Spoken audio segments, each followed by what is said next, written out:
Well, Northern Lights African Canadian Stories is a wonderful celebration of Black History Month here at the Ontario Science Centre.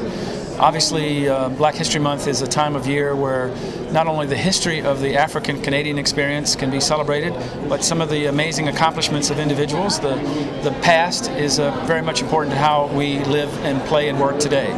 So we're delighted to be a sponsor here. Throughout the Science Center are great examples of artifacts, photography. In fact, we have some of the dignitaries whose pictures of when they were the first Chief Justice or when they were just starting out in business or some of the accomplishments. They were real pioneers at the time. They are still here with us, and we're using this day to celebrate their accomplishments for not just Black Canadians, but for everyone. This exhibition is a culmination of a number of other exhibitions, although we have added 1/3 new pieces of the 55 that we have here.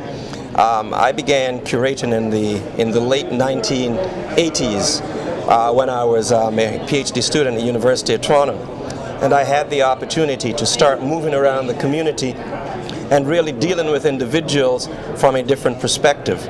I had known them growing up in the city and had heard about their history, but as a result of getting my own qualifications, I started working with them and visiting individual families, and as a result of visiting individual families, they would tell me about their stories. And these were not just stories based on only oral tradition. They took, for example, photos out of their wedding albums and their family albums, or they introduced me to other members and other individuals, and they would share their artifacts with me.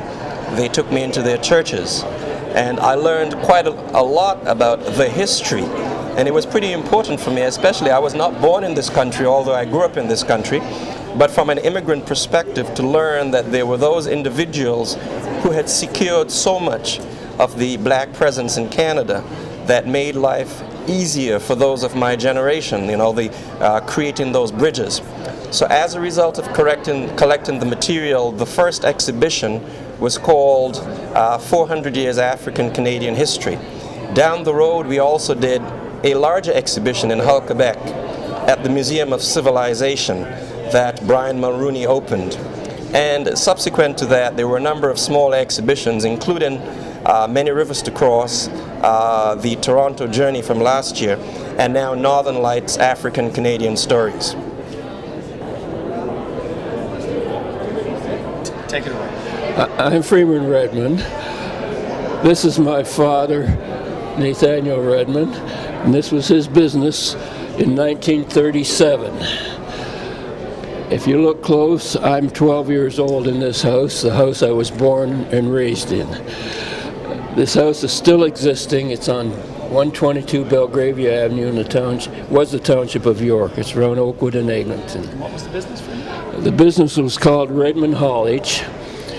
He started out with one truck and ended up with 12 trucks.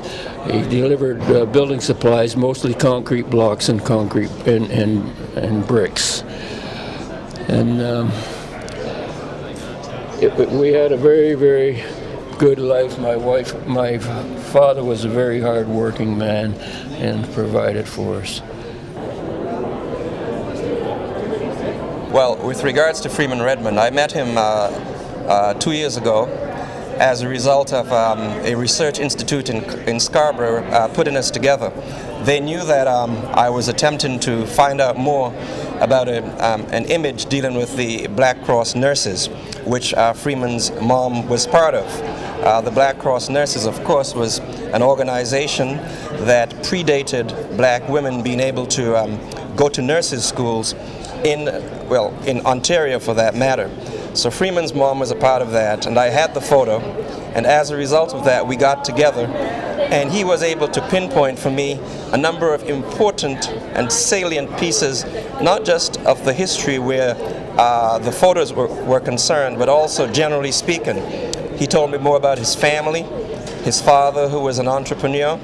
I learned more about his sister and her work with the Victoria Order of Nurses in 1945. So out of the whole process of doing research, Freeman and I became rather close, and he visited and he shared his history with me, and he shared his family's life and the progress of the generations over the years.